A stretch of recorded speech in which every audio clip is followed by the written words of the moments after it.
안녕하세요. 서울 성모병원에서 암 환자분들의 건강을 책임지는 암건강클리닉 가정의학과 신현영 교수입니다. 서울성모병원 가정의학과 최창진 교수입니다.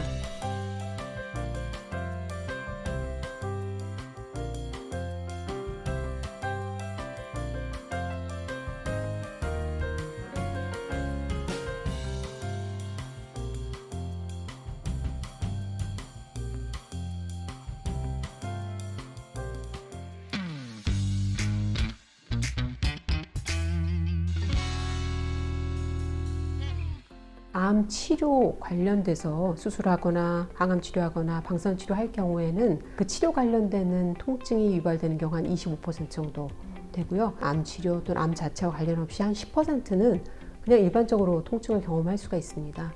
그래서 정기적인 검사로서 특별한 문제가 없다면 통증이 있다고 하더라도 걱정하실 필요는 없습니다.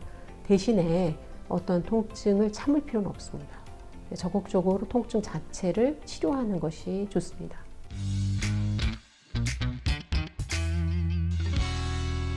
아닙니다. 대부분의 경우는 5년 정도 경과하면 암의 재발이 거의 없는 것, 완치, 판정을 할 수가 있으나 유방암이라든지 신장암이라든지 이런 특정암은 10년 후에도 재발하는 경우가 있습니다. 그러나 이러한 특별한 경우에는 암을 치료하시는 교수님들이 잘 알고 계시기 때문에 교수님들이 권유하는 대로 추적 검사를 하시면 문제가 없을 것으로 생각이 됩니다.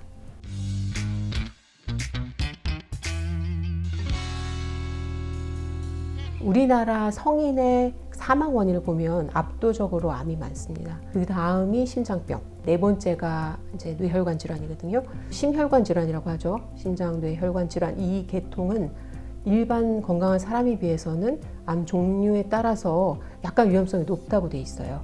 심혈관 질환을 예방하기 위해서 만성 질환인 당뇨, 혈압, 고지혈증 이런 관리를 철저히 하시는 거, 건강한 생활 습관을 유지하는 것이 상당히 중요합니다.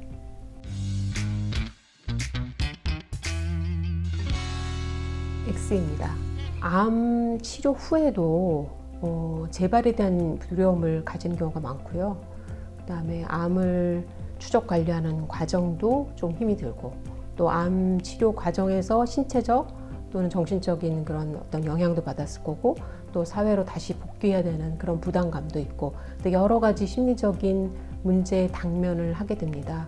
그래서 불안의 경우는 암 생존자의 10 내지 30% 정도는 불안을 경험하시고요. 그다음에 우울증은 이제 더 한 50%까지도 우울감을 보고하시는 경우가 있어서 본인의 생활에 지장을 주거나 정도가 심하다고 생각한 경우에는 적극적으로 의료진에게 도움을 요청하시는 게 필요합니다.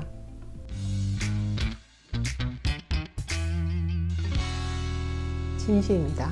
마치 흡연이 폐암의 원인 또는 위험인자인 것처럼 비만도 특정 암, 한 12가지 암인데요. 폐경후 유방암, 대장암, 자궁내막암 이런 계통의 암의 위험을 높이는 것으로 되어 있어요. 그래서 꼭 같은 암이 재발하는 것보다는 비만 관련된 암의 2차 암의 위험성을 높이죠.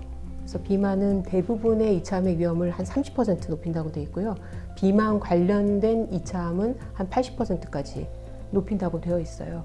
그래서 비만한 유방암이 있는 경우에는 반대쪽에 이제 유방암이 발생하거나 또는 다른 암인 비만 관련된 암인 대장암이나 자궁내막암이나 이런 것이 발생할 위험이 2배까지도 올라간다고 보고가 되고 있기 때문에 건강한 체중을 유지하는 것은 암 발생을 억제시키는 데 굉장히 중요합니다.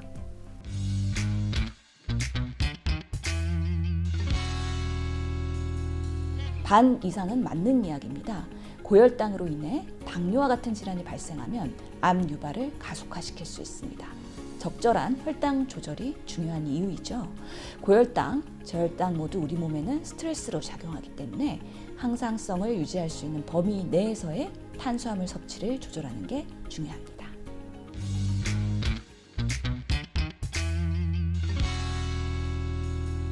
홍삼과 인삼에는 여성 호르몬과 비슷한 물질이 있어서 유방암 환자들한테는 되게 논란이 많았어요. 그래서 여성 호르몬의 영향을 받을 수 있는 암들의 환자의 경우에는 안 드시는 게 필요하고 생약이라고 하더라도 들어가서는 화학물질을 변화하잖아요.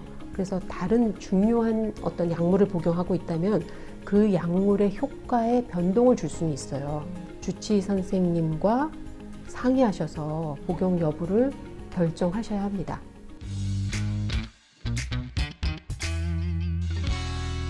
틀린 말입니다. 항산화제나 고용량 비타민은요, 항암 치료 효과에 오히려 방해가 되거나 부작용을 유발할 수 있어서 권고되지 않습니다.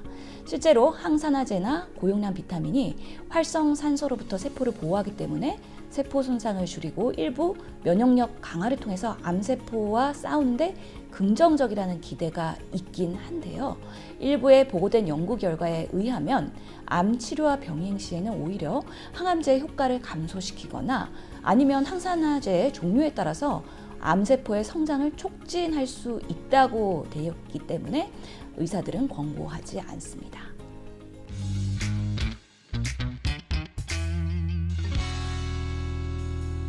매년 펫CT가 꼭 필요하지는 않습니다. 펫CT 검사는요, 고가의 비용이 있고 방사선 노출의 우려가 있기 때문에 장점과 단점이 있는 검사입니다.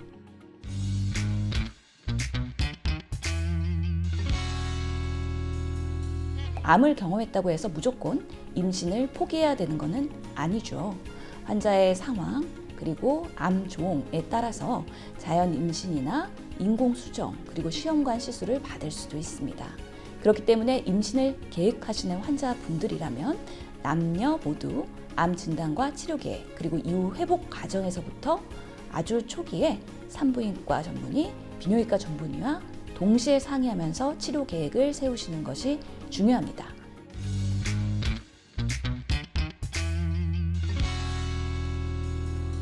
반은 맞는 이야기입니다.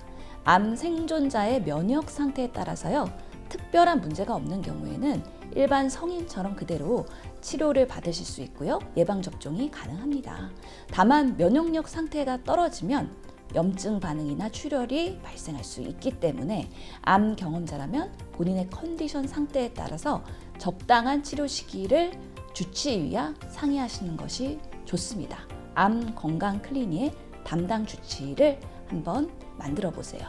아마 여러분의 건강 관리를 통합적으로 상담해 주실 겁니다. 통합암 건강 클리닉은 암 생존자 분들의 증상 관리부터 생활습관 교정, 예방접종, 또 만성질환 관리, 또는 2차 암 검진 하셔야 되는 여러 가지 것들을 통합적으로 관리할 수 있는 과라고 할 수가 있습니다. 암에 대해 힘든 과정을 겪고 나서 어떻게 관리를 해야 될지 모를 때, 또는 불편한 증상이 있어서 어느 과를 가야 될지 모를 때, 또는 여러 가지 질환을 동시에 관리받고 싶을 때, 또는 어떠한 검진에 대한 조언을 받고 싶을 때, 또는 가족들 있잖아요. 그러니까 암 환자, 암 경험자의 가족들도 걱정을 하시잖아요. 그런 상담을 할 때 그런 것들을 다 통합 암 건강 클리닉에서 할 수가 있습니다.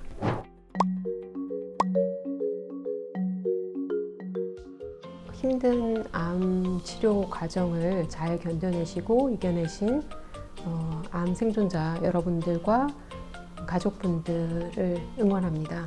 서울성모병원의 암 건강 클리닉, 그리고 암 교육센터는 여러분의 암 치유와 평생 건강 관리를 위해 의료진들이 항상 대기하고 있습니다.